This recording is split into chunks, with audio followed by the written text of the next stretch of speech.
But you know what? Anytime somebody's too much of an angel, there's always a stripper behind it. Always a stripper. Always a stripper, people. All right, so look, man.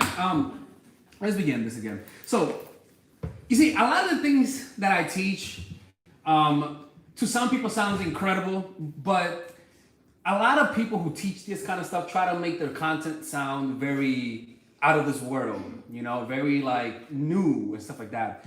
And that's not entirely true. But I could easily impress you guys with techniques, with double backflips and like things that sound complicated, but it's not really applicable, right? So you might ask yourself, why am I teaching this? It's because I know that this is what helps people.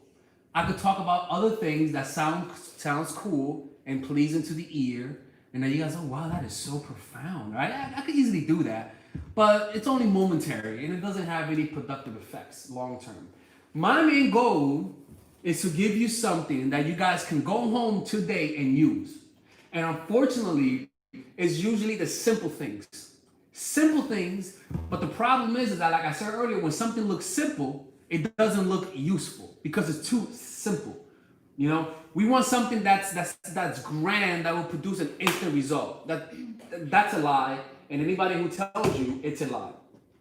But what I do guarantee is results, guaranteed, bar none, without a doubt, right? Because look, you guys now understand your peak and your potential is discovering what you're meant to do in life, okay? And you cannot discover what you're meant to do in life if you have other voices of people talking in your head. If you're always on your phone, always looking at the news, always engaging your emotions in the news. By engaging your emotion in news and group thinking, you're not engaging your emotions with just creative energy into your purpose in life. When you're so worried about when is the next protest or what are they saying here, you're not worried about, okay, so how can I make this content better? Or how can I get better at that? Because emotionally, you're not there. Emotionally, you're somewhere where it doesn't matter.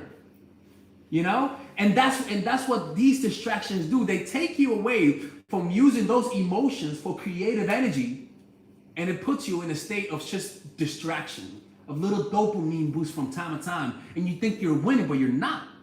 That's what I want you guys to see how you guys are being robbed. You guys may not feel like you're being robbed, but you guys are being robbed. You're being robbed of your potential. You think they want you to find your purpose?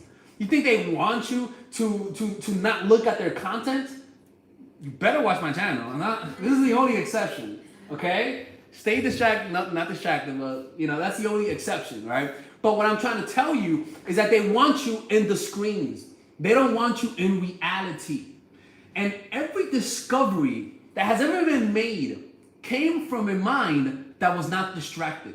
They were in the shower, showering, and it came to them like serendipity. They were biking, and it came to them. When Einstein found out the theory of relativity, he just gave up. He was like, fuck it, I'm done. Where's my cousin? He did that, right? Was it his cousin or what was it? Who was he banging? That was his family member. His stepdaughter or something like that, right? No, he was banging a cousin, something like that. He was, right? But the point is that it came to him when his mind was calm, right? And the most geniuses of people nowadays have a mind that is calm. I want you guys to feel that resentment, because a lot of you guys, if you guys lived in a world where there was less distraction, a lot of you guys could have achieved 10 times more than you guys have already achieved now. The fact that you guys are here says a lot about you guys. But I want you guys to take it to another level, to feel that resentment. Anytime you pick up your fucking phone, you're like, God damn it. I want you to feel that hatred towards it. Because if you don't make an enemy out of it, you guys are not going to make that a priority.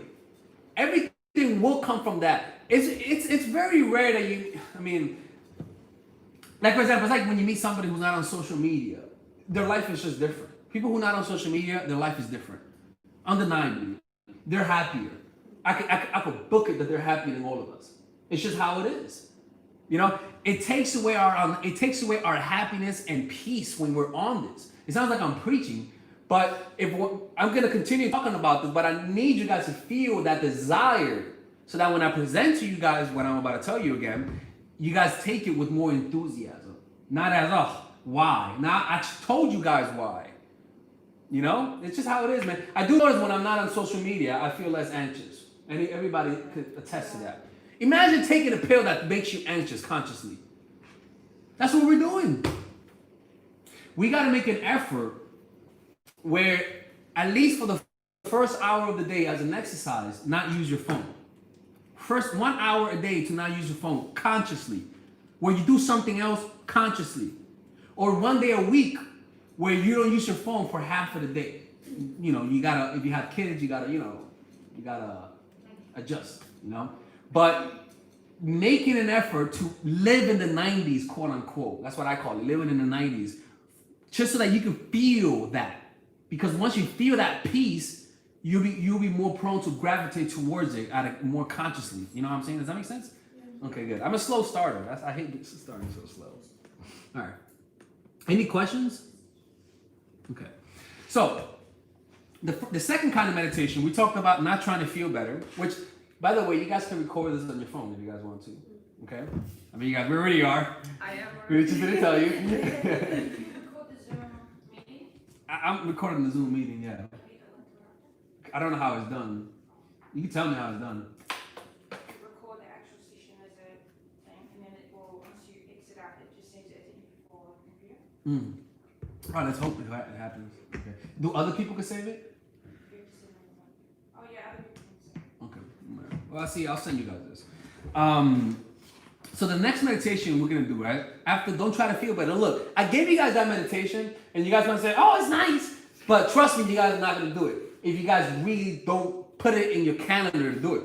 You guys have to do it. It cannot be like something you just. No, you guys have to do it. And if you guys don't feel the need to do it, that means you guys still do not see the importance of it. It's just that simple. Unless something tragic happens in your life, and then all of a sudden you feel the urge to do that. That's what usually happens.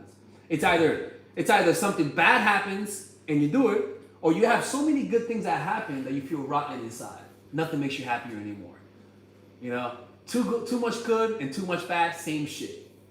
It's the same shit. When you have so much good, so much dopamine, there's nothing else that fires. There's no more left. And what you feel is this emptiness. Almost like when you're at the end of the day, you're on your phone and you don't even know what the fuck you're scrolling. You like you just feel that like rotten feeling inside. You know? Yeah, right? Yeah, I know. But that's your energy that was taken away from you. It was stolen from you. You know?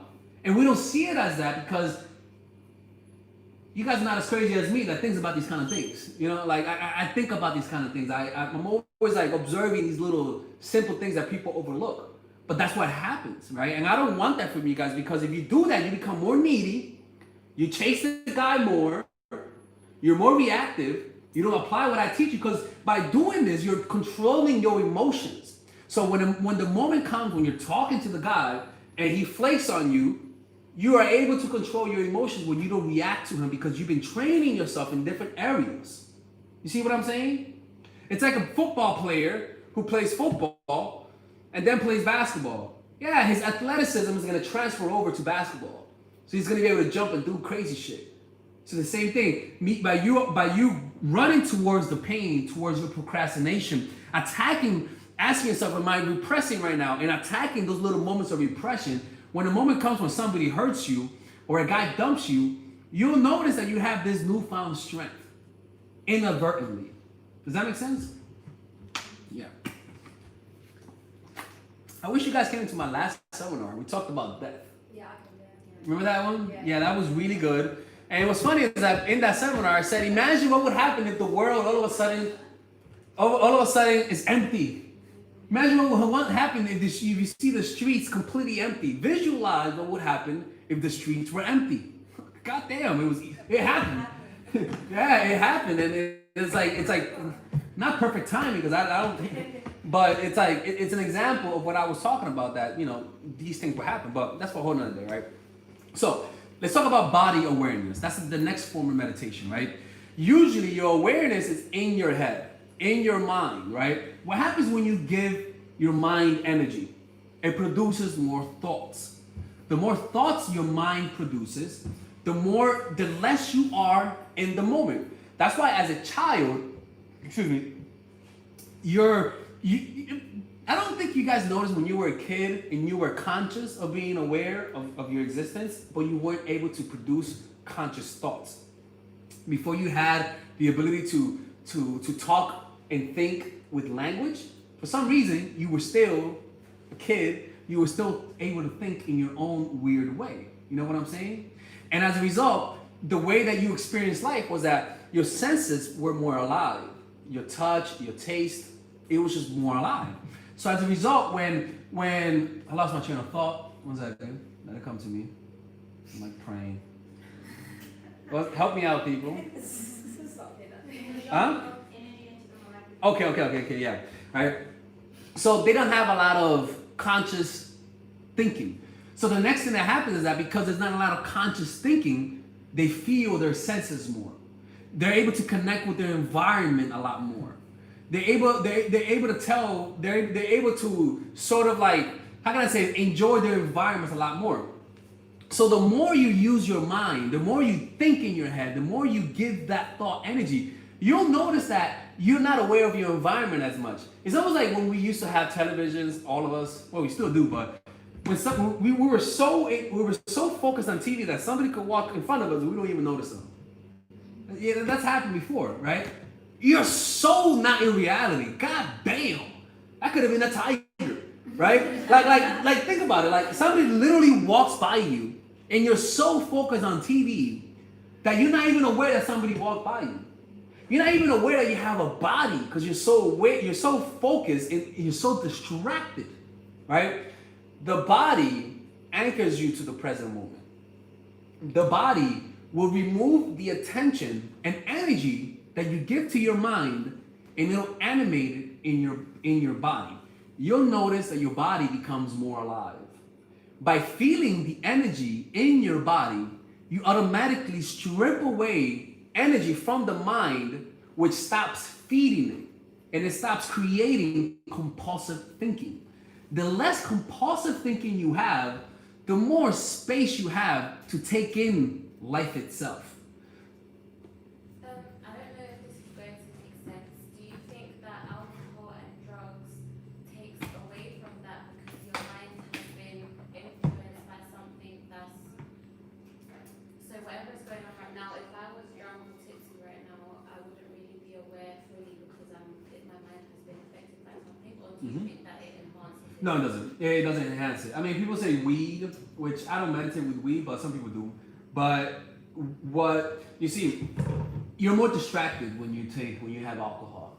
You're like, oh my God, life, I love you, bitch. You know, like, oh my God, I love you, bitch. Don't talk to her like that. You're an asshole. You know, like, so your mind will go from here to here, from here to there. You know, you have no, control over yourself. So I wouldn't call that to be what's up. Don't you think weed makes you feel more present though? Yoga.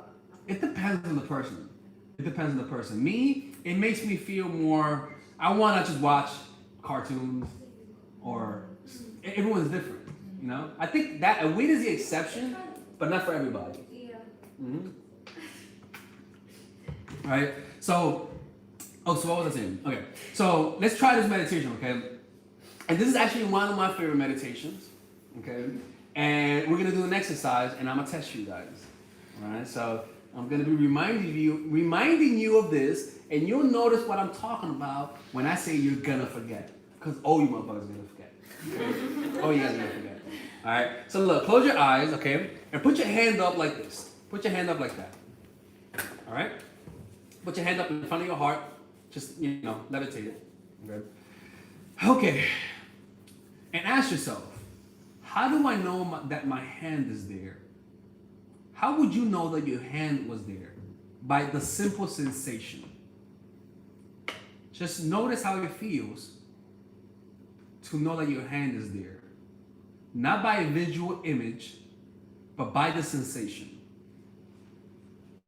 Notice the tingling sensation in your hand. Notice the life energy? Can you feel that life energy in your hand right now? Can you feel that your hand is alive? Just notice how it feels to have your hand be alive. Notice the pulse in your hand. Notice the warm sensation in your hand. Start with the thumb. Feel every sensation of the thumb, from the nails, from the bones, from the muscles in your thumb. Feel the anatomy of your thumb. Now notice your index finger and do the same thing for it. Feel that finger. Feel the warmth, the blood. Feel the pulse. Now go to the other finger, the middle one. Do the same thing with it. Feel the complete sensation of that middle finger. Feel your ring finger now. Feel the complete sensation of your ring finger. Feel that ring finger as much as you could. Bring all of your attention to that finger. Now feel your pinky and notice how that feels. Feel how different the size is of that pinky. Now feel all of your hand. Feel the whole hand. Feel how it feels to have a hand. And just keep feeling that hand for a minute. And as you feel that hand, hear the different sounds in the room. The humming of the refrigerator, even my voice. And feel as though you can hear with your hand, not just your ears. Feel as though the sounds are being absorbed by your hand. Hear not just with your ears, hear with your hands.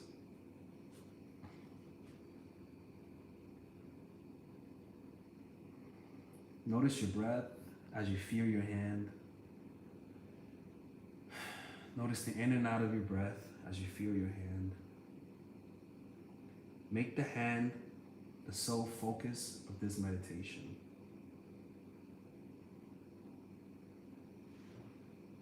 Now feel the other hand as intensely. The other hand. Keep your hand up, but just feel the other hand while you feel, the other hand. And just feel both sensation of both hands.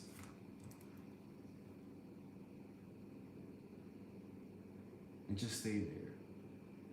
You don't have to think because your attention is in your hand. There's no space for thoughts to arise because your complete focus is in your hand. You might notice that a thought might arise, but then the attention, your attention, will return automatically to your hand.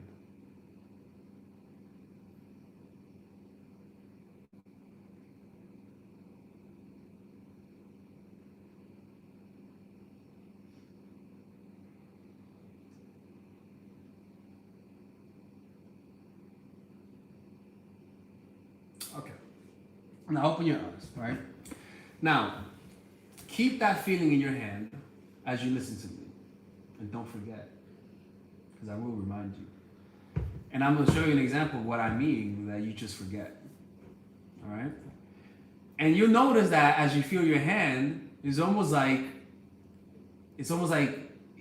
you're more open. It's like the aperture of your spirit just opens up even more, And you feel more at peace, more relaxed, all right? And when you're doing work, you could just do that. You could just work and feel your hand and write. Feel your hand, wash the dishes. Feel your hand, watch my channel, right? Feel your hand, texting. It doesn't matter, right? The hand will sort of bring you to the present moment. And the goal of it is not just the hand. what we want you to do is to make it the whole body, the complete body, where you can feel the energy in your body, in your hand, and your body feels alive, right? Because you forget that. Don't you notice how the sensation of your hand intensified, right? It became more intense. And that's because that's how it should feel. The problem is that that's what you felt was just your consciousness giving life to what's already there, right? And that energy was actually feeding your mind. And that's why your mind is so out of control. That's why it has so much energy, so much power over you. Because your consciousness gives power to whatever you focus on. That's why the law of attraction is the way it is. You give conscious thought to a goal, and as a result, you sort of make it happen because your conscious energy has, in a way, magical powers in a weird way, right? You can think of somebody and they'll text you, you know? And so that's the goal. Who forgot to feel their hands right now? All right? Right? And you know what I do? You know those little clickers? Click. That it says, you could go like that, 1, 2, 3, right?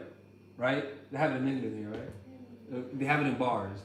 So what I do, and this is something that you guys want to try as your meditation, right? If you guys want to read more, and you say to yourself, I don't like meditating, right? What you can do is say to yourself, I'm going to read for 10 minutes. I'm going to get a little clicker. And as I read, I'm going to feel my hand. And every time I forget to feel my hand, I'm going to click it. That's 1 time I forgot. 2 times I forgot. 3 times I forgot. And that becomes your meditation. And after like 10 minutes, you may forget 10 times, 4 times. But you want to track it. Because then the next day you do it, and the next day you do it, you'll notice that you forget less and less and less and less. And that becomes your meditation, right? I do that. I go in for 30 minutes and just keep feeling the hand. For 1 hour and just keep feeling the hand. Because I've been doing it for years. I came up with that when I was like 25, 24, where I would walk around the street and my meditation was walking. And I would walk, feeling my hand, and every time I forgot to notice the hand, click. So in 1 hour, I would have like 4 or 5 of them in New York City. In New York City, right? But initially it was hard, right? But the more you do it, the easier it becomes. And this is something that a lot of times it's inadvertently. But when something bad happens, without you knowing, you're more relaxed. You don't notice you're relaxed because you've been relaxed. When you're waiting for the train, you don't do that. You know, you're just chilling. You're not like, what the fuck is that train coming? You're just like this. You notice yourself doing that a lot more. You notice you find more pleasure in silence. It becomes like an ocean that you could just swim in, and it becomes comfortable when you do this. Why? Because this is pure consciousness. Pure consciousness gravitates towards silence. The ego, the repressed self, gravitates towards distraction, towards, like, what was I going to say? Avarice? I was thinking in Spanish, right? But does that make sense? Yeah. Right? And look, I bet you more people forgot to feel their hands. You know? So what you guys got to do is, this is practice. You guys have to practice this. And you'll notice, don't you guys notice more, you guys feel more peaceful right now, right? Yeah. Feels more at peace, right? When you just feel the hand. Even me talking, I feel more at peace. Fuck, right? Right? Yeah. I feel more relaxed. I feel like I'm, like, oh my God, this is nice, Alex. I like nice Alex. It's funny what you're saying, because years ago I broke my hand. And one of the exercises the physio said to me, I would have to clinch it. So at that stage, I was kind of like in a difficult point in my life. And I decided I was going to start training. Mm-hmm. So with a broken hand, I used to train. Oh, shit. But the notion of actually doing that, even now when I train, I still do it, but it's actually linked to wanting to get better and move onwards. Yeah, and you know what? It's not only that. Anything that's pure sensation. You see, what you guys have to realize, this is meant to take you out of the present fucking moment. It's literally meant to say, hey, stop noticing silence. Look at these lights. Hey, look at these lights. Hey, it's literally meant to trade fun for peace. And a lot of us don't value peace. You know? But you guys need a taste of it, a taste of that dimension.